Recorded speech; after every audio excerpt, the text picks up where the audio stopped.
Today's topic is workplace bullying. We're going to put the microscope on workplace bullying, perhaps the most unacceptable of all the types of leadership approaches. And it doesn't get enough attention.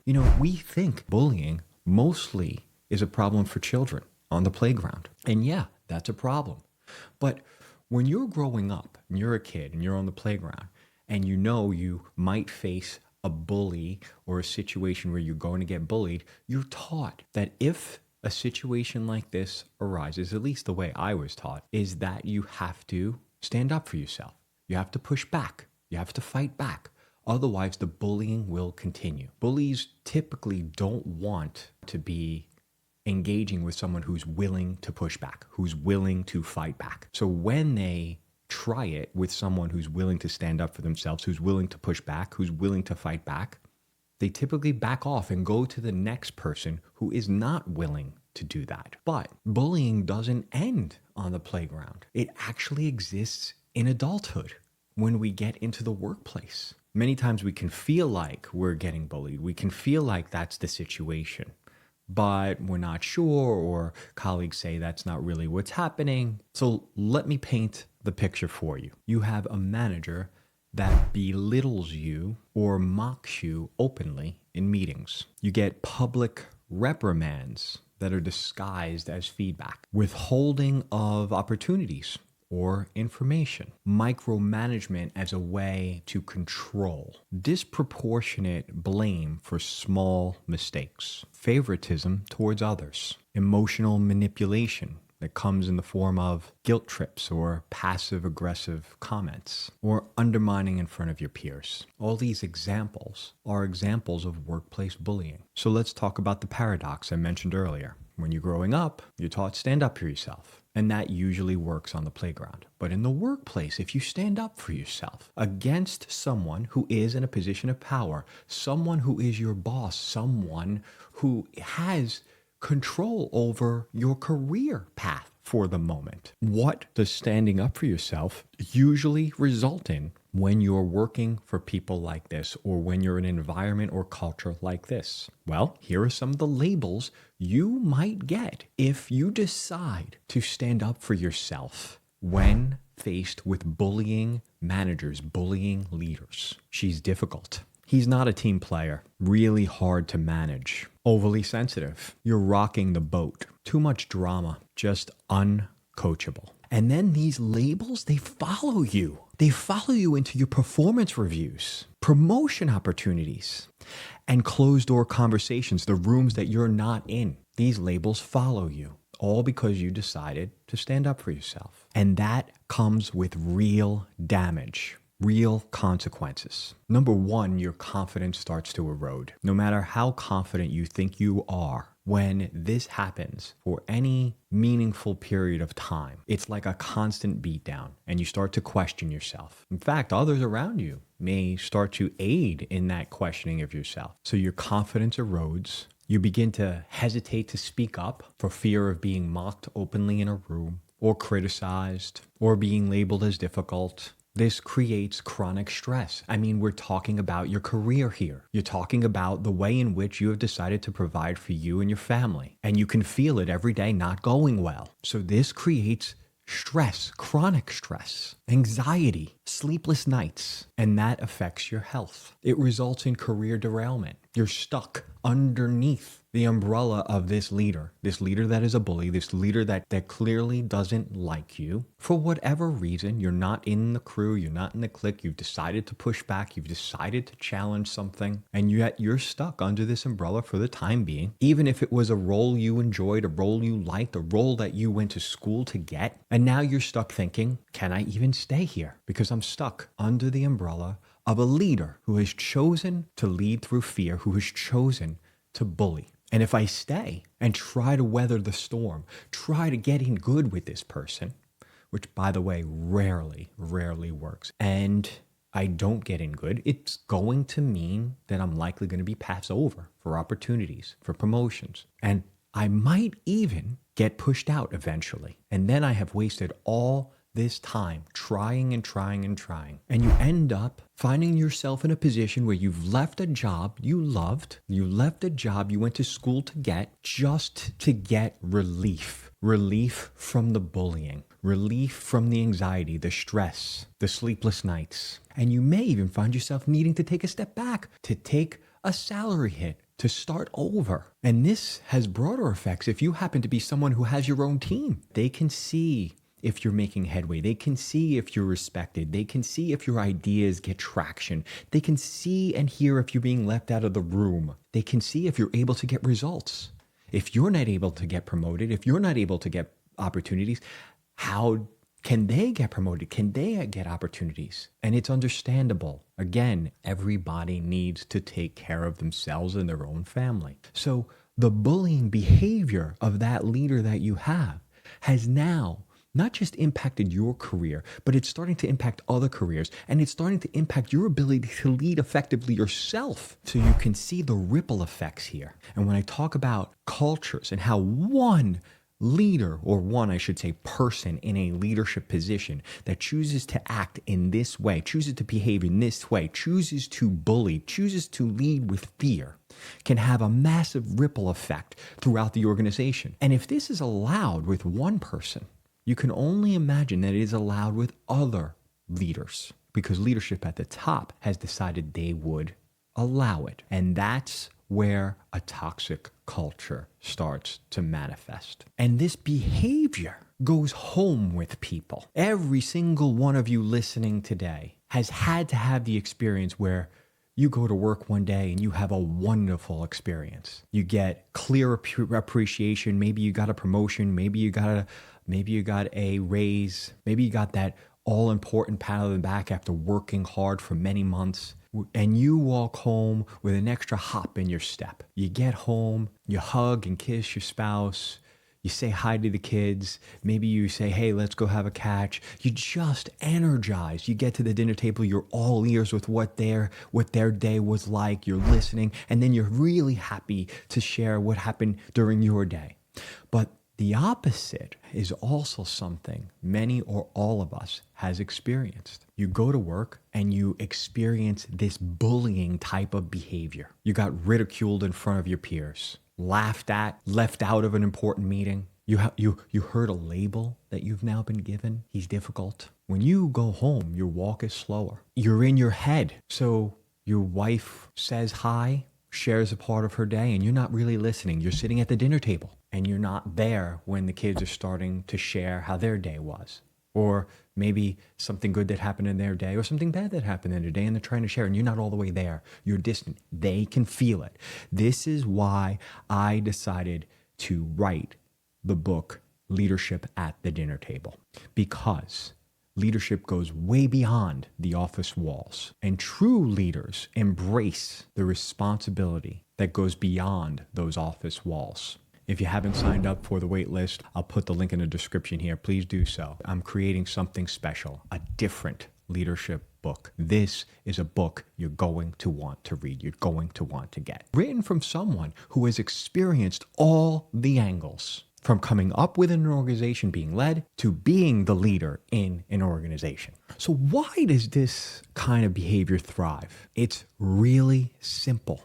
Results talk. The unfortunate truth is bullies seem to get results. Why? Why do bullies get results? Because they lead through fear, and people do not want to lose their jobs. They do not want to lose their salaries. They do not want to go out there and try to find another job. So they accept this kind of fear-based leadership, and they make damn sure they don't miss deadlines. They make damn sure they don't question anything, and they make damn sure that whatever was asked for, they deliver, because they don't want to feel the wrath. And this works a lot of times. Look, there has to be some accountability. Strong leaders enforce accountability, but there's a way to do that. And the answer is not through bullying behavior. I'm all for accountability. If you know me, you know I'm all for accountability. That's the only way to make sure things are getting done the right way and that you're tolerating the right kind of behaviors. But it does not have to be done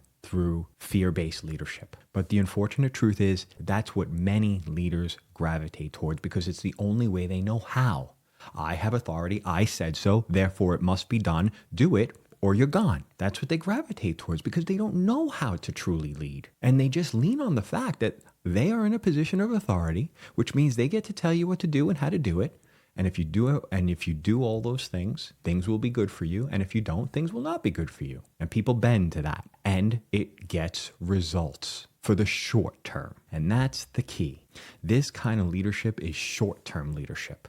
Results today, tomorrow, next week, maybe the quarter. But it creates inevitable fractures. But it gets results. And leadership at the top makes a conscious decision to allow it, to promote the bully leader because the results are there, to promote the bully leader because they're managing for the short term, not the long term, because they themselves are just living to make it another day. And they want to make sure they can show their leadership, whether it be a CEO, or whether it be the board, or whether it be shareholders, they want to show results. Now, not a year from now, not 2 years from now, not 5 years from now. I want to show now so that I can keep my position, so that I can keep making my pay versus being confident and courageous enough to say, you might not see the results you want to see this quarter, but I'm building something for the long haul. I'm building a culture that will sustain itself for the long term, that will be resilient against downturns. I'm building something that people want to be part of. So the results might be slow and steady, but the long-term health of this organization will be better for it. People will be begging to be part of this. Now, leadership issues surface everywhere. Just 2 weeks ago, there was a story that unfolded on the Major League Baseball field. The Houston Astros were playing the New York Yankees. The Astros had their best pitcher going on the mound. The Yankees had the bases loaded. As I understand it, the catcher, who just so happens to be the backup catcher for the Houston Astros, wanted to make sure that the pitcher was going to pitch the best pitch for that situation. So he signaled to him to step off the mound so we could figure it out, get on the same page. The pitcher wanted none of it. So he just went and pitched his pitch. That pitch was hit out of the park for a grand slam, 4 runs on the board for the New York Yankees. You can imagine that this pitcher was upset, aggravated. But what happened after is what caused controversy. The pitcher, clearly frustrated, gets on the mound, and the catcher calls for a specific pitch. It seems as though he called for a curveball. For those of you not familiar with baseball, that would be a slower pitch coming in. And it's really important for catchers and pitchers to be on the same page because the speed at which these pitches come in, the catcher has to be properly ready to receive the pitch. He should know when a fastball is coming. So again, he calls for what seems to be a curveball or an off-speed pitch, a pitch that would come in slower. And instead, what came in was a 93-mile-an-hour pitch. It ends up hitting the catcher square in the ribs, missing his glove. Why? It was chalked up to a cross-up between the catcher and the pitcher, a miscommunication. But what struck me was what happened immediately after the catcher gets struck in the ribs with the 93-mile-an-hour pitch, is that there wasn't an immediate apology from the pitcher, running towards him saying, "I'm sorry, my bad," which is what one might expect. Instead, he turned around immediately and he looks like he's got, at least it appears to me, a face of anger, frustration, which caused many to believe that this was on purpose. Now, if in fact that is the case, that's a serious problem. If an organization was to allow that kind of behavior to occur, that would be setting the stage for toxic culture, allowing that kind of behavior, that kind of abusive behavior, just simply because you're angry at your teammate or you're angry at the situation that unfolded, you gave up a grand slam, that you put another teammate or another coworker, because that is their work environment, in harm's way. That should never be tolerated. Now again, we'll never know. The only two people that know what actually happened is that pitcher and that catcher. But let's look at the circumstances. That backup catcher, and if you watch him, if you look at him after it happens, it looks as if he's confused. It looks as if he's a little bit upset. Even the batter for the Yankees stares at the pitcher like, "What did you just do?" And again, no apology, no remorse from the pitcher. But the backup catcher didn't come out and speak against his pitcher. Now, could it be because he's the backup catcher and he doesn't want to create waves against someone who is the best pitcher on the team? Could it be that there's no consequences because he's the best pitcher on the team? Well, I would hope not. If it were me and I owned the team, I was in a leadership position of the team, the manager, the president of operations, or the owner, I would certainly be having some serious conversations to try to get to the bottom of it. And depending on how the answers were, depending on what I felt was true or not true, I wouldn't hesitate to cut the guy, because nothing is worth sacrificing the culture of my organization. Nothing. Nothing, no matter how good you are. That's playing for the short term, not the long term. That's showing people what you'd accept versus what you wouldn't accept. Nothing would stop me. That's setting the wrong tone. Nothing would stop me from cutting a guy that I thought intentionally put another player in harm's way. Now, it turns out that this pitcher is at the end of his contract. He will become a free agent at the end of the year, which means available to any team, which means, given that he's a talented player, he could command a lot of money. One team has already come out and said they're not interested based on what they saw. Kudos to that team, because they have a feeling, they have an opinion that that was on purpose and they want no part of that. And that is setting the tone. That is leadership. So, what to do if you are living in a situation where your manager, the person leading you, is a bully, is demonstrating all or some of the bullying behaviors we discussed? Well, the first thing you have to do is recognize it and not explain it away. Don't excuse it. Document the patterns so you can see clear as day, yes, this is happening, this is happening. Make sure you protect your health. You understand the situation you're in, you document the patterns, and safeguard your health, reminding yourself of your value, reminding yourself of what you bring to the table, reminding yourself that you don't have to be stuck in this situation, that there is a better space for you, as long as you understand your value and what you bring to the table. Try hard, even though it's damn near impossible, not to bring that negative energy home to the dinner table. Safeguard that space as much as possible. And when you're sure that this is in fact what you are dealing with, you're dealing with a bullying manager who is holding you back, hurting your career, impacting your health, making it hard not to bring that negative energy home, and you feel that it's very unlikely to change, or very unlikely that you're going to be able to navigate to another area of the institution and get away from this, it's time to make a decision that maybe you need to find a better space for yourself. And that is not quitting. That is not giving up. That is choosing you. And if you are leading this kind of toxic culture, sit back and think about the impacts. If you don't care about the impacts inside the office walls, please think about the impacts outside and beyond the office walls. Stop excusing abuse in favor of performance. Every bully poisons 10 others. It has a ripple effect. And even with all the slogans on the wall and all the policies and all the procedures, they mean nothing without action. Culture is action. Leadership is action, not slogans. And the people know. The people feel it. And for those of you that embrace leading through fear, the bullies of the workplace, you're not leaders. You are cowards hiding behind authority. And for those of you at the top, the silent execs, you're complicit. It all starts and ends with what you tolerate, the tone you set. Cultures can change. Workplaces can heal. Leaders can choose courage over fear.